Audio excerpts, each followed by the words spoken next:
बिल्कुल आप देख रहे हैं पंजाब टाइम न्यूज़ और मैं हूं रजब अली भट्टी। आज हम मौजूद हैं मीर सियाल में। यहां पर हसन मुर्तज़ा जो कि पीपल पार्टी की जान भी समझे जाते हैं वो तशरीफ़ लाई है। मीर सियाल का एक उर्स लगा हुआ था। इस उर्स का जो आखिरी दिन था आज चिराग बंदी थी, उन्होंने चिराग बंदी में शमूलियत की। उसके बाद हसन मुर्तज़ा ने आज यहाँ पर एक शमूलियत प्रोग्राम किया जिसमें आज पीपल पार्टी में काफ़ी तादाद में लोग जो हैं यहाँ पर शमूलियत कर रहे हैं। और यहाँ पर जो अहम शख्सियत शमूलियत कर रही है वो पीर साबिर सुल्तान शहीद के जो बेटे हैं वो यहाँ पर आज पीपल पार्टी के तहसील सदर में शमूलियत कर रहे हैं। और भी उनके साथ काफ़ी तादाद में लोग मौजूद हैं जिन्होंने आज पीपल पार्टी में शमूलियत करनी है। हसन मुर्तज़ा साहब मेरे साथ मौजूद हैं। और वैसे भी बेसिकल अगर देखा जाए तो जंग में पीपल पार्टी का एक बहुत पीछे जा चुकी थी। हसन मुर्तज़ा साहब जिनका पहले ज़िला भी जंग रहा, उसके बाद ये जो चिन्योट है वो अलग ज़िला बना और उसमें हसन मुर्तज़ा साहब उस तरफ चले गए। लेकिन हसन मुर्तज़ा को आपने काफ़ी दफ़ा टॉक शो में भी देखा, वैसे भी देखा। हसन मुर्तज़ा जो है वो आवाज़ तो आवाम की उठाते रहते हैं, लेकिन आज हसन मुर्तज़ा यहाँ मीर सियाल में मौजूद हैं हमारे साथ। सबसे पहले तो सर आपको यहाँ पर हम वेलकम करते हैं। और यहाँ पर आपने जो आज शमूलियत के हवाले से आए हैं, जो में उर्स था उसमें आपने शमूलियत की है, उसके बारे में क्या बताएंगे? देखें जी, उर्स तो हमारा एक रिवायती है और उसमें हम आते भी रहते हैं और हमारी हाज़िरी जो है वो होनी भी चाहिए। ये वलीउल्लाह है, अल्लाह पाक ने ये हम पे मेहरबानी फरमाई कि इन औलियाए कराम ने बरसगीर के अंदर दीन को फैलाया। तो वो तो मेरी हाज़िरी थी और उस शिरकत में, और फिर उसके जो सजादा नशीन हैं वो और हम सारे बिरादरी हैं, एक ही हसब नसब है, तो उस हवाले से थी। और उसके अलावा जो हमारे तंजीमी अमूर थे और कुछ शमूलियाती प्रोग्राम थे उसमें हमारे पीर कमाल सुल्तान साहब हमारे तहसील सदर हैं शोरकोट के, और उनकी क़यादत में आज काफ़ी सारे लोगों ने जो है वो शमूलियत की पाकिस्तान पीपल्स पार्टी में, जिसमें शोरकोट तहसील की तमाम अक़वाम में से वो नुमाइंदगी है। और उसमें मैं समझता हूँ जी कि चंद एक नाम जो मैं ले सकता हूँ। मार यासीन सिपरा साहब हैं, ये वरियाम वाला से हैं, साबिक वाइस चेयरमैन हैं यूसी चायांवाला के। और ग़ुलाम शब्बीर ताहिर साहब हैं, ये साबिक नायब सदर हैं नून लीग फैसलाबाद डिवीज़न के। और उसके बाद मोहम्मद हसीब उर्फ काशी, ये सदर हैं यूसी चायांवाला के। और मार रब निवाज़ भंगू मौज़ा भंगू से हैं। मार असद तरहाना साहब हैं। आगा अब्बास कुरैशी साहब हैं मीर सियाल से। मलिक मोहम्मद उस्मान हैं मीर सियाल से। मलिक मज़हर अब्बास साहब हैं मीर सियाल से। मार असद अब्बास जूता हैं।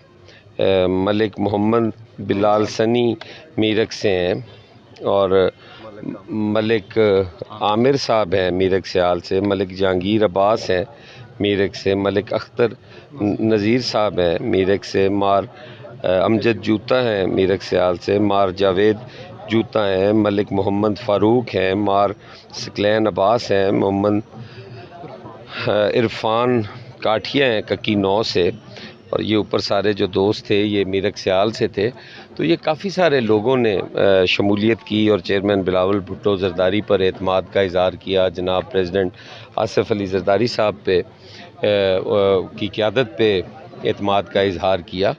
तो ये मैं समझता हूँ जी कि ये तमाम नौजवान हैं जी, और जो नौजवान इस वक्त समझ रहे हैं हकीकी क़यादत जो नौजवानों की और पाकिस्तान का जो मुस्तकबिल है वो चेयरमैन बिलावल भुट्टो ज़रदारी हैं।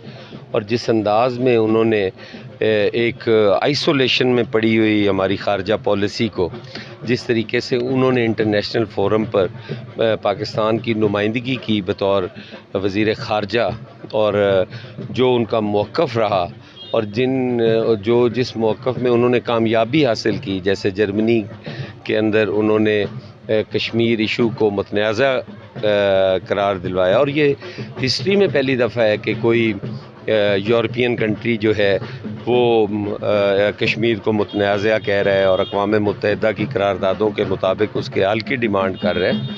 तो ये चेयरमैन बिलावल की कामयाबियाँ हैं। और फिर जो यूक्रेन और रशिया की जंग थी उस हवाले से जो हमारा मौक़िफ़ रहा चेयरमैन का, उसको बड़ा सराहा गया। और ये सारी चीज़ें हैं। इंशाअल्लाह ताला ये नौजवानों की जमात है और नौजवान ही इसका लीडर है, नौजवान ही जो है उसके साथी होंगे। अच्छा, एक चीज़ सर देखिए, आपके जो यंग मैन थे, मकसद है कि जैसे कि ज़िला जंग से फ़याज़ साहब थे या मलिक आसिफ यकूब थे, चंद एक बंदे पीपल पार्टी के अगर कुछ अर्सा पीछे चले जाएं तो देखे जाते थे। आज सैयद कमाल सुल्तान जैसी हस्ती आपके साथ आना और काफ़ी तादाद में आपने नाम लिखे हैं, अगर इनके आने से क्या जंग मजबूत होगा? इंशाअल्लाह ताला जी जंग मजबूत होगा। जंग पीपल्स पार्टी का हमेशा किला रहा है। जंग से आप अगर तारीख़ उठा के देखें तो पीपल्स पार्टी सारे जंग में जीतती रही है। तो अब इंशाअल्लाह ताला हम दोबारा फिर रिवाइव करेंगे। जब से पीटीआई आई है, आपके जो यंग मैन थे, पहले जो यंग मैन थे वो पीपल पार्टी के साथ होते थे, जब से पीटीआई आई है उसने यंग मैन आपके छीन लिए हैं। अब तकरीबन यंग मैन का जो ज़हन है वो पीटीआई की तरफ होता है। हालांकि हमारे अगर शोर कोट में देखा जाए तो शोर कोट में बदकिस्मती से जंग में देखा जाए तो पीटीआई की तरफ से 5 वजारतें दी गई थी और उसके बाद अभी भी हमारे शोर कोट में मौज़ा कक्की 9 में 2 वज़ीर आला के मुशीर हैं और हमारे शोर कोट में अभी भी इतने मसाइल हैं। आप एक तो रोड के ऊपर आए हैं, आपको पता चला होगा कि वाकई जो शोर कोट है या जंग है इसने कितनी तरक्की की है। इस बारे में अगर पीपल पार्टी की पंजाब में आप दोबारा नून लीग और पीपल पार्टी हुकूमत बनाती है तो क्या इस हवाले से कोई आप बताएंगे? देखें जी, जहाँ तक आप छीनने का कह रहे हैं तो छीन तो हमारे से कोई नहीं सकता जी। कैसे कोई छीन सकता है? लोगों को गुमराह किया गया, लोगों को एक एक झूठा नैरेटिव डेवलप किया गया, एक झूठा बयानिया बनाया गया जिसकी वजह से हमारा नौजवान गुमराह हुआ। नौजवान ने ये सोचा कि यार हमने ये हुकूमतें तो पहले कई अरसा से हम देख रहे हैं, तो अब जो इमरान खान कहता है कि मैं आऊँगा तो मैं नौकरियाँ लाऊँगा, 1 करोड़ नौकरी दूँगा, 50 लाख घर दूँगा, यहाँ बाहर से लोग आएंगे और यहाँ पे नौकरियाँ करेंगे और कानून सबके लिए एक होगा और इस किस्म की जो गुमराह करने वाली बातें थी। और फिर जैसे बिना मांगे, अमेरिका ने कुछ मांगा नहीं है, अमेरिका ने कुछ डिमांड नहीं किया, वो कहता है जी मैंने तो एब्सोल्युटली नॉट कहा है उन्हें। और जब उसे पूछा गया तो उसने कहा जी कि अगर वो कोई चीज़ मांगेंगे तो मैं एब्सोल्युटली नॉट करूँगा ना। उसने पहले ही प्लान करके रखा हुआ है, कोई चीज़ मांगेंगे तो मैं करूँगा, हालांकि उन्होंने मांगी ही नहीं।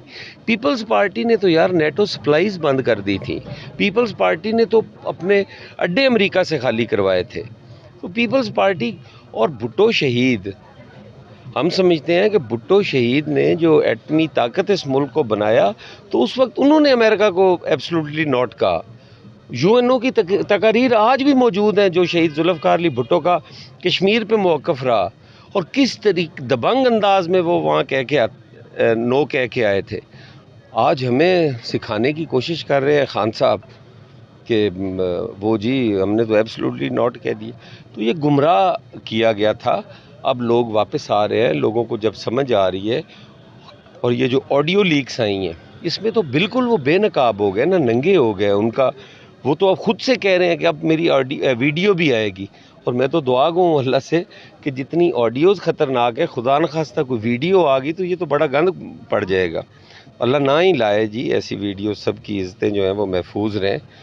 अब लेकिन वो अपनी ऑडियो आने से पहले बता देते हैं, कोई ना कोई प्लान तैयार कर लेते हैं। वीडियो आने से भी पहले कोई ना कोई अपना वो प्लान तो साफ ज़ाहिर है उन्होंने तैयार करना है, लोगों को गुमराह भी करना है। जब भी हमने देखा है जलसों में आवाम बहुत ज़्यादा होती है, जलसे उसके अच्छे जा रहे हैं, लेकिन महंगाई जो है इस वक्त पाकिस्तान का सबसे ज़्यादा घी, दाल, चीनी, ये चीज़ें जो हैं, पेट्रोल जो है वो 200 प्लस होया हुआ है। जब वो उनकी हुकूमत गई थी तो 150 पे थी और उस टाइम असम्बली में आपके साथ हमने प्रोग्राम भी किया था और आपने ये कहा था कि अगर हम ऊपर नहीं जाने दे रहे तो नीचे नहीं आ रही तो ऊपर भी नहीं जाने देंगे। उसके बाद बहुत ज़्यादा ऊपर चली गई। नहीं गई हैं, उसमें कोई शक नहीं है और इंशाअल्लाह ताला बहुत जल्द वो नीचे भी आएंगी। आप देखेंगे कि अभी कोई पेट्रोल की है उम्मीद? 40-50 रुपये तक इंशाअल्लाह रिलीफ मिलेगा जी।